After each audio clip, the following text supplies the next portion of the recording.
Hey guys, this is Robert Gardner with the Robert Gardner Wellness Podcast. I have Monica Garza with me today. I met Monica at the El Paso AMTA convention that happened. How long ago has it been now? 6 months? April. April? Yeah. So, yeah, Yep. somewhere in there, close. That went by Um, fast too. yeah, Monica, tell everybody a little bit about yourself and where they can find you online. I think you said you were on TikTok and Instagram. Yeah. So, hi, everybody. My name is Monica Garza. I am a licensed massage therapist and owner of 180 Massage Therapy here in El Paso, Texas. Uh, been part of massage for quite some time, graduated from massage school in 2004. And so, massage therapy has always been my passion. And yeah, just happy to be here. You could find me on Facebook and Instagram. You and I sound like 2004. I think my transcripts tell me it's 2002. So we've almost been in the industry about the same amount of time. So Austin Schools of Massage. No, I went to school in No. Pennsylvania, but yeah, All right. Yeah. many, many Yeah. moons So that ago. it was about in '04 is Yeah. when I. So what I think is did you two come out in 2006? Yeah, it was after for Yeah, sure. It was about 2006, yeah, 2007. and like the way that social media has eaten parts of the massage industry in terms of education. How do you explain to a student that we went to massage school before there were YouTube tutorials? Man, it's kind of hard if you are, you know, what is a good way to be able to describe it? I mean, you had to rely on memory. You had to look things up in a slower kind of way. You had to rely a lot on other experienced people to help you out. So it's definitely different now. The times everything is faster. The information is at a swipe or a click of a button now. So it's definitely different. I think it's been it's good. It's good because now we can relay and transfer information faster than what we used to, which is a really good thing if we're wanting to learn something new or even be able to have access to somebody across the nation. We didn't really used to have that before. There was no way, Robert, that I would have known you back then if you weren't here in El Paso. How would we have gotten together if it wasn't for social media or whatnot? So it's pretty neat to let them know the difference, you know? Yeah, there was a post I shared yesterday, and it said something like, me, a child of the 80s, trying to explain what the 80s it was like to anybody over 30 or something, or under 30. And it was a I picture of saw somebody it. churning Turning butter. butter. And it's I like, was cracking up. I'm 46, man, like trying to explain what it was like when it was like the Transformers came on as part of like Saturday morning cartoons and the TV Yep. didn't run 24 hours a day. Yep. Like, what do you mean you couldn't just click on? I'm like, dude, we had to go get tapes from a VHS store that you got charged a fee if you didn't rewind it. Yep. And they're like, Yep. what? It blows their mind. The the changes in information distribution, I was not happy at one point. I very much wanted to work with people hands on, one on one. I wasn't super interested in digital technologies at all, and now I feel like I'm at the forefront. And a lot of that just had to do with exposure. At some point, looking at it, it was like, okay, is the internet going to grow or is it going to get smaller, Robert? And I was like, I think it's going to grow. And I'm like, cool. So you should probably do something with that. I don't know what. And it started with maybe Facebook and having a Facebook business page. But the choice to go digital, at least in a portion, students still do this. They ask whether I do see clients. Yes, I do. They ask whether I teach in-person classes. Yes, I do. But I don't do it the way everybody else does. So there's been some, like, I don't understand. Like, he's not following the rules, so to speak.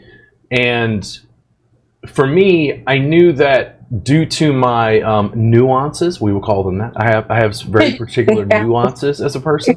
I just had to find my people, and once I hooked into those clients or those students, the business would just continue to grow and it would support me.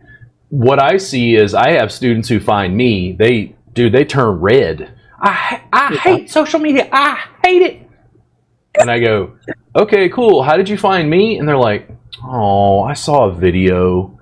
And I'm like, because I can't teach you to build a business in a way that I don't know how to build. Like, if you're not going to use social media at all, if you're a massage therapist watching this, you're going to have to do a lot of in-person events. That's true. A lot. Yep. Like, you got to get hands on bodies, however you're going to get hands on bodies. When they go, I don't like Instagram. I'm like, okay, I mean, the Amish don't like the internet, but they don't use it. What I see therapists doing is they use this device to consume instead of to produce. Sure. And when I mention produce, they're like, I don't get it. Like, just like I told you before we started recording, the students will go, I don't understand. Why do you have a podcast? And I'm like, well, why wouldn't I have I have a business. And they're like, what? They're like, but you ready, Monica? You don't make money. And I'm like, listen, you're looking at it all weird. So we record a podcast. Let's say this podcast is an hour. I'm going to give this video to my now editors. Those editors are going to cut clips, and they're going to take my little screen and your little screen and put them on top of each other in portrait mode instead of landscape, and they're going to float it as a Facebook reel. And then I'm going to take one of those and put it as a TikTok, and then put it as a YouTube short, and put it as this. Man, that's just so much work. But if people see you hundreds of thousands of times, do they think that you're an expert?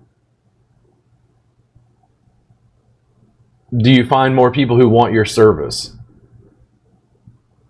Yep. I had my own unique nuances. We will call them that. I just had to get enough. And once I started doing it, there was a feedback loop that said, if I make video, the business runs and I get clients. So I just kept doing it.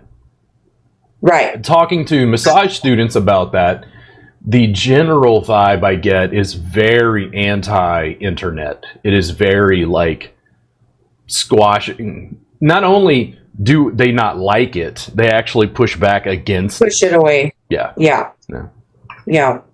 There has to be some kind of fear. Maybe we're all just used to being in our session rooms in the dark, or just in our own zone. But I think that, when we don't like something, is it because it's a little too difficult for us and we don't want to take the time to learn it?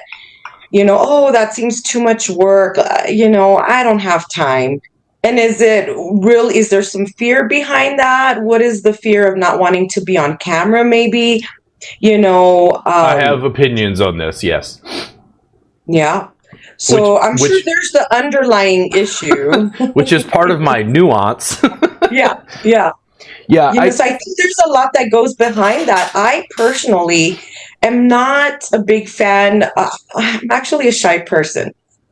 So when I have to speak in front or do podcasts, I've done podcasts before or be on the camera or whatnot, I get a little nervous. So I could see maybe a lot of people have that nervous or anxiety of being in front of a camera.